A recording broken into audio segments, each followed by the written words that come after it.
बोलो ये बात क्या सच है कि बेटा सुख देता है? कितने परसेंटेज लोग ये इस बात से सहमत है कि बेटा सुख देता है? हाथ उठाओ। कुछ कम है। क्यों? क्योंकि बेटा अच्छा हो गया तब तो सुख देगा, और कहीं दुर्योधन जैसा निकल गया तो जिंदगी जीना दुश्वार हो जाएगा। गर्भ में रहा तब दिक्कत, बाहर निकला तब दिक्कत, बड़ा हुआ तो ड्राइव तेज करता है, माँ को और टेंशन, और कहीं डब्बू की मम्मी आ गई तब अब तक तो मम्मी मम्मी करता था, और भी खिसक लिया। अब तो मम्मी अलग कर दो मुझे। मैंने कई जगह देखा है भैया, बेटा किसी को सुख नहीं देता। बेटा होना अच्छी बात है, पुत्र हो अच्छी बात है, बढ़िया है, आज्ञाकारी पुत्र हो, लेकिन यदि वह पुत्र कुपुत्र निकल गया तो फिर तुम माँ कहलाने के योग्य नहीं रहोगी। क्यों? रामचरितमानस में लिखा है गोस्वामी जी ने, पुत्रवती युवती जग सोई, रघुपति भगत जास सुत होई। वो माँ पुत्रवती है जिसका बच्चा राम की पूजा करता हो, जिसका बेटा भजन करता हो, जिसका बेटा धर्म से जुड़ा हो। और यदि वो नहीं जुड़ा है तो गोस्वामी जी ने पता क्या लिखा? नतरु बांझ भली बादी बियानी। बियानी शब्द प्रयोग किया है, पशुवत बना दिया, यानी वो कोख जानवर की कोख है, जिस कोख ने अपनी कोख से जिस माँ ने सुपुत्र को जन्म नहीं दिया, कुपुत्र को जन्म दिया है। इसलिए बहुत, अगर ठाकुर जी ने दिया है तो अच्छी बात, और ना दिया हो, देखो जिस संबंध का जीवन में अभाव हो, अच्छी बात बता रहा हूं, वही संबंध आप ठाकुर जी से बना लो।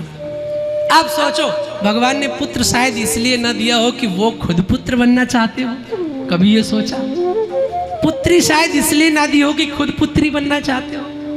जिस चीज का आपके जीवन में अभाव है, पुत्री नहीं तो राधा रानी को बेटी मान लो, पुत्र नहीं तो कन्हैया को बेटा मान लो। अंतिम समय में ये बेटा भले सहारा ना बने, लेकिन वो बेटा सहारा बन करके जरूर आ जाएगा, ये गारंटी लेता हूं।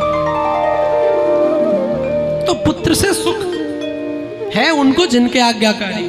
दूसरा बोले मेरे बेटे मेरी सेवा करेंगे, गारंटी है कि बेटा सेवा करेगा? है गारंटी?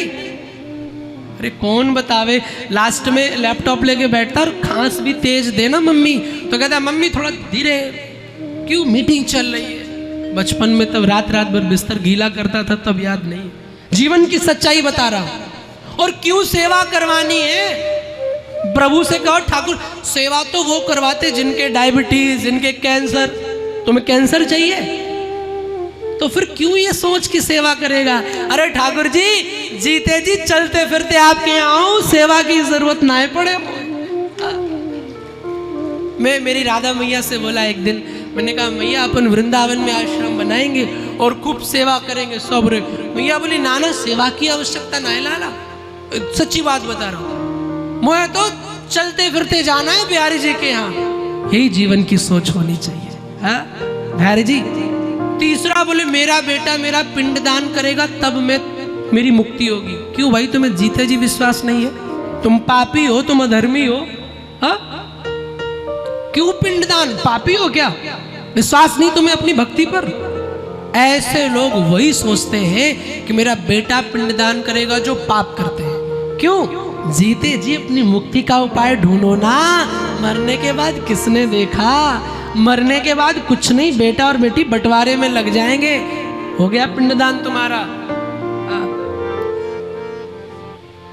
मरने के बाद ये लफड़ा नहीं होगा। जीते पिंड माने क्या होता है? शरीर, और दान माने दे देना। मरने के बाद क्यों शरीर को दो? जीते जी जाओ मंदिर में, कहते ठाकुर जी आज से हम तुम्हारे हैं, हम तुम्हारे हैं। बड़ी सुंदर बात एक संत के मुख से सुन रहा था। अपना देना अर्पण है, अपनों को देना तर्पण है। अपना कुछ दिया फूल या कुछ भी तो अर्पण, अपनों को दिया पितरों को तो तर्पण।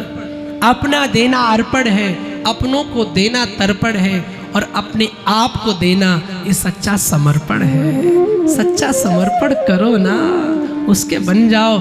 जीवन न निहाल हो जाए तो कहना बेटा गोविंद को बनाओ।